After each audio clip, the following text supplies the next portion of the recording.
It's the role of business schools to train business leaders of tomorrow. And at this point, it's kind of tough to figure out what tomorrow will bring. But two educators with us right now will try to tell us that. Marc Menestrel, you're Associate Professor of the University of Pompeu Fabra, am I pronouncing that right?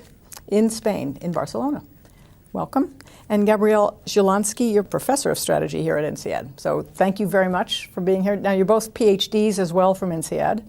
Marc, in decision sciences. Yes. How do you teach in that?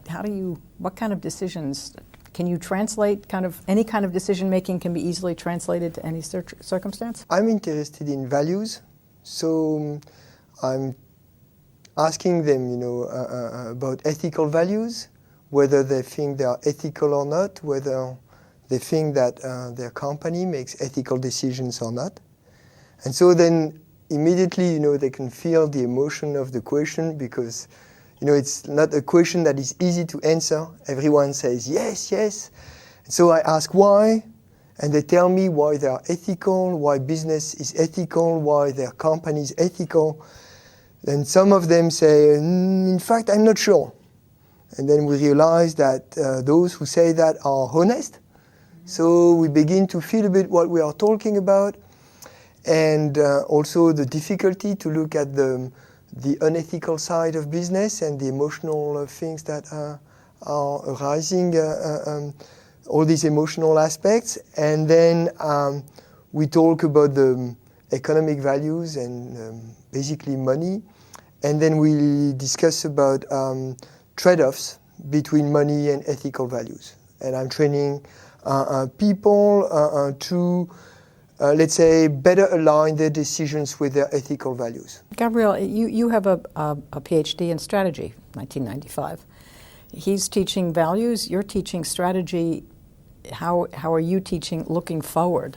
I put emphasis on the making of strategy, which means is not so much the content of the decision, which I would say Marc's emphasis is on the content. So you look at a specific decision and then you bring other components and then critically examine what you do. Here, I focus more on the process of how those decisions come about.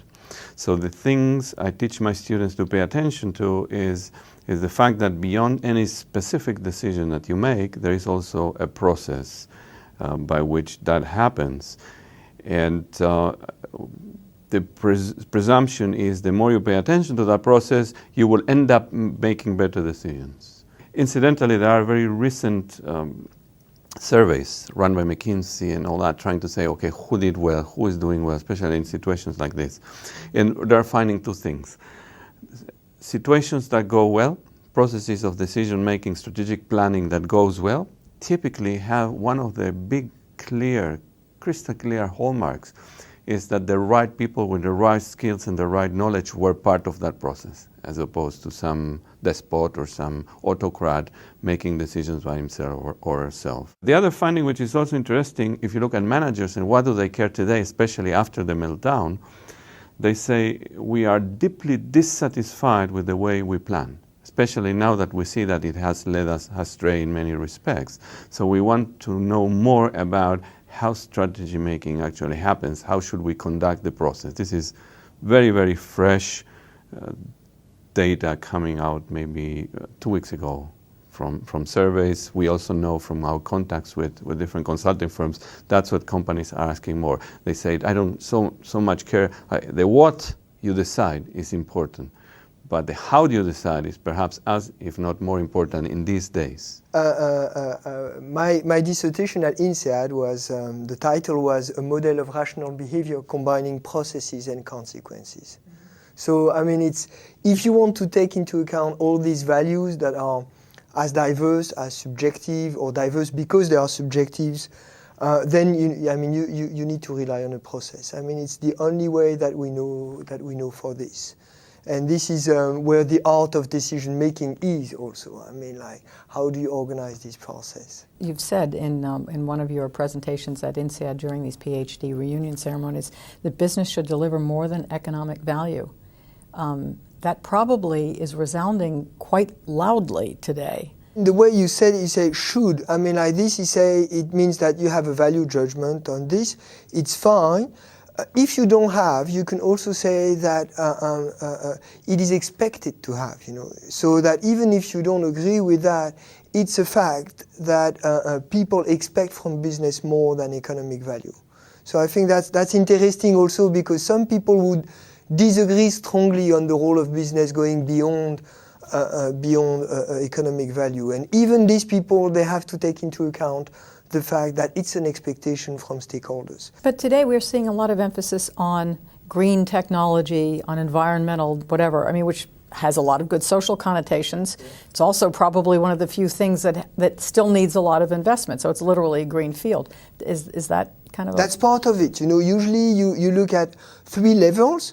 The level of what you mentioned, which is environmental sustainability. I mean, if we are not sustainable, it means that it's going to change, it cannot last. Hard to argue with that. So, I mean, like this is just basic fact of life. If we think 1,000 years ahead, I mean, like, we're going to have to find a way to live on this planet that is sustainable. Otherwise, I mean, so that's a key issue. There is the level of society and social justice. The economic theory and the economic system is much better at maximizing, if you want, the size of the cake than how it is shared. And there is an issue of fairness here, and there is an issue in terms of human values at the individual level. It can be just the balance between professional life and private life, or go deeper into what's the meaning of business life. So we can have these 3 different levels to ask the question beyond economic value. One piece of advice that you give to students in terms of choosing a career path, you were saying, you said something about following your heart. Yes. Is that true for businessmen as well? I believe so. Why is it important? I guess it's a mixture. In this case would be the assumption behind my comment to students would be that there is an overemphasis on the process of publishing, and perhaps you forget yourself. In business, I think heart is important. Heart is probably behind anyway. There's a more balance in business. But at some point, when you come to crucial dilemmas down the road, when you have to make difficult calls, that's where you have to sort of look deep down inside. And if you are more consistent with yourself, you're more likely to remain viable for a longer time. I probably Marc has much more to add to that. No, but I agree. I mean, if you have a right process, then you still have a chance to have it ideal situation, the right process with the right consequence at the end. Then you have an incentive, but it's not always the easy way to do it. No, that sparks an interesting thought, which is mostly processes in strategy making processes are typically you take people out of what they normally do to make business. You distract them in order to think about the future. It's always about taking them out of their day-to-day concerns in order to think about the future. And many people resist that. It's an effort. And therefore, processes sometimes die. They start but never end. And therefore, there is no change at the end. The company does not respond to changes it should respond. And so why is heart important? Because heart is perhaps the fuel that would keep you going until you really reach a resolution or make a change. So more heart, more change. Are you going to be using more of those things as we go forward into this crisis? I mean, you must be changing some things about the way you're teaching. Well, not really, because it is what we do is basically I train the students to see process and they unleash them into the world. So that what they see is what's happening. And I'm not teaching anything in a specific way to do it right. So we talk about what is the basic quality of the process. And the basic quality obviously includes dreaming or some sort of imagination or release, but also some discipline. And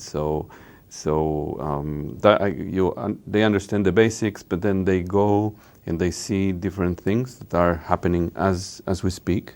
And they could see policy setting in a bank in Africa, or they saw, for example, the conversion of Sciences Po.